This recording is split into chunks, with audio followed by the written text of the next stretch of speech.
নমস্কার বন্ধুরা, আশা করছি সকলে ভালোই আছেন। বং কিচেন বনানি নতুন একটা রেসিপিতে আপনাদের স্বাগত জানাই।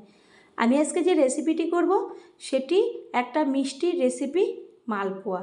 ছোট বড় সবাই এইটা খুব খেতে ভালোবাসে।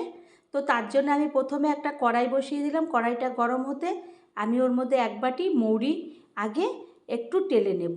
শুকনো খোলায় ভালো করে চামচি দিয়ে টেলে নেব। তো আমি এই রেসিপিটা কিভাবে করব প্রথম থেকে শেষ পর্যন্ত না দেখলে একদমই বুঝতে পারবেন না। আর চ্যানেলটি যদি এখনও সাবস্ক্রাইব না করেন তো প্লিজ সাবস্ক্রাইব করবেন, লাইক শেয়ার কমেন্ট করবেন, পাশে থাকা বেল বাটনটি টিপবেন, তাহলে যে কোনো রেসিপি আপনাদের কাছে আগেই পৌঁছাবে।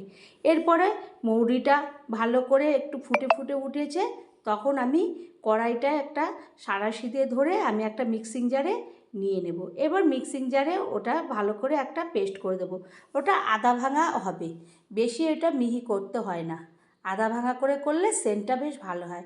তারপরে আমি যা যা উপকরণ নিয়েছি আমি একে একে দেখাচ্ছি। এরপরে আমি প্রথমে এক বাটি ময়দা ঢেলে দিলাম একটা বাটির মধ্যে। ময়দার পরে দিয়ে দিলাম এক বাটি সুজি। সুজি দেওয়ার পরে ওর পরে আমি দিয়ে দেব ওর মধ্যে নুন, তারপরে দিয়ে দেব নারকেল কোড়া। আমি যা যা উপকরণ নিয়েছি তারপরে দিয়ে দেব চিনি, দিয়ে তারপরে মৌরি দিয়ে দেব। দিয়ে আমি ভালো করে শুকনো উপকরণগুলো ভালো করে আমি আগে একটা হাতা দিয়ে নেড়ে নেব। সুজি, ময়দা, মৌরি, চিনি, লবণ আর নারকেল কোড়া সমস্ত কিছু আমি দিয়ে দিলাম। দিয়ে এরপরে আমি একটা হাতা দিয়ে শুকনোভাবে প্রথমে সমস্তগুলো মিশিয়ে নেব, তাতে সুন্দর জিনিসটা হবে, সমস্তটার সঙ্গে মিলেমিশে যাবে। এরপরে এটা মেলানোর পরে আমি ওর মধ্যে দিয়ে দেব লিকুইড দুধ। আমি একটা বাটির মধ্যে দুধ নিয়ে আমি আস্তে আস্তে ঢালতে থাকবো এবং এক হাত দিয়ে ধরে আর এক হাত দিয়ে হাতাটা দিয়ে ভালো করে আমি ওটাকে ফেটাতে থাকবো।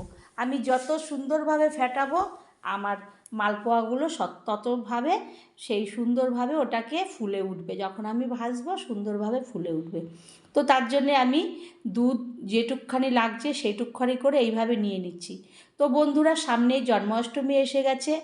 অনেকে মালপোয়া, তালের বড়া সমস্ত কিছু ভাজেন, তো সবাই করতে পারেন জানি, তবুও আমি করলাম, তাই আপনাদের দেখালাম। তো ফাটানোর পরে এদিকে আমি আগে থেকে একটা বড় কড়াই বসিয়েছি, তার মধ্যে তেল গরম করতে বসিয়েছিলাম। তাতে আমার কাজটা খুবই সুবিধা হবে, কারণ আমি ওটা ফেটিয়ে রেখে দেবো, আবার তেল গরম করতে সময় লাগবে। তেলটাও গরম হয়ে গেছে। এরপরে আমি এক হাতা মালপোয়া, একটা ডাব্বু হাতা দিয়ে মালপোয়াটাকে নিয়ে নিলাম। আর ওই তেলের মধ্যে আমি দিয়ে দিলাম ঘিটা তেলের মধ্যে মালপোয়াটা থাকাকালীন দিলে সেন্টটা খুব সুন্দর আসবে। তো তারপরে আমি একটা ঝাঁঝরি হাতা দিয়ে ওটার মধ্যে একটু একটু করে তেল দিয়ে দেব, আর উল্টে পাল্টে আমি এইভাবে মালপোয়াগুলোকে ভেজে নেব। তো তারপরে আমি মালপোয়াগুলোকে উল্টে পাল্টে বেশ সুন্দর ফুলে, একদম যেমন লুচি ফোলে সেই রকমভাবে ফুলে উঠেছে, এবং যতক্ষণ না লালচে মতন হয় ততক্ষণ আমি ওটাকে ভেজে নেব। এবং লালচে হলে আমি ওই ঝাঁঝরি হাতা দিয়ে তেল ঝরিয়ে একটা প্লেটের মধ্যে তুলে নেব। এরকমভাবে সমস্ত কটা মালপোয়া আমি ভেজে নেব। ভেজে আর সুন্দরভাবে সব কয়টা মালপোয়া সুন্দর ফুলে উঠবে, যে ফ্যাটানোটা খুব সুন্দরভাবে ফাটাতে হবে। তো একবার হলেও আপনারা এরকমভাবে একটা মালপোয়া ভেজে নেবেন। বাচ্চারা তো খেতেই চায় মালপোয়া, সবাই ভালোবাসে, ছোট বড় সকলে বিকালবেলা মিষ্টি খাওয়ার ইচ্ছা করে। সবসময় কিনে না এনে এরকমভাবে বাড়িতে একবার হলেও বানিয়ে দেবেন, নিজেরাও খাবেন, আবার দুদিন বসে খেতে পারবেন, সেরকমভাবে বানিয়ে নেবেন। এরপরে আমি এইদিকে ওগুলো ভাজা হয়ে গেলে সমস্ত, আমি একটা কড়াই বসিয়ে দেবো। কড়াইয়ের মধ্যে এক বাটি জল দিয়ে দেবো। জলটা ফুটে উঠলে ওর মধ্যে আমি দিয়ে দেবো চিনি দেওয়ার পরে ওর মধ্যে আমি একটু ফুড কালার দিয়ে দেব।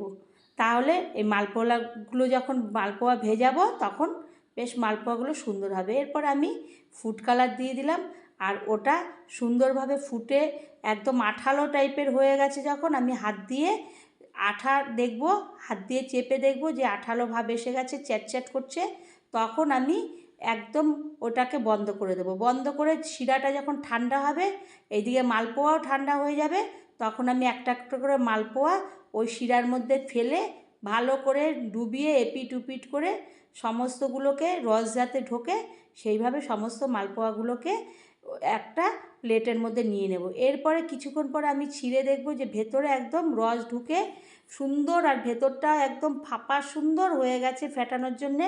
আবারও কোনো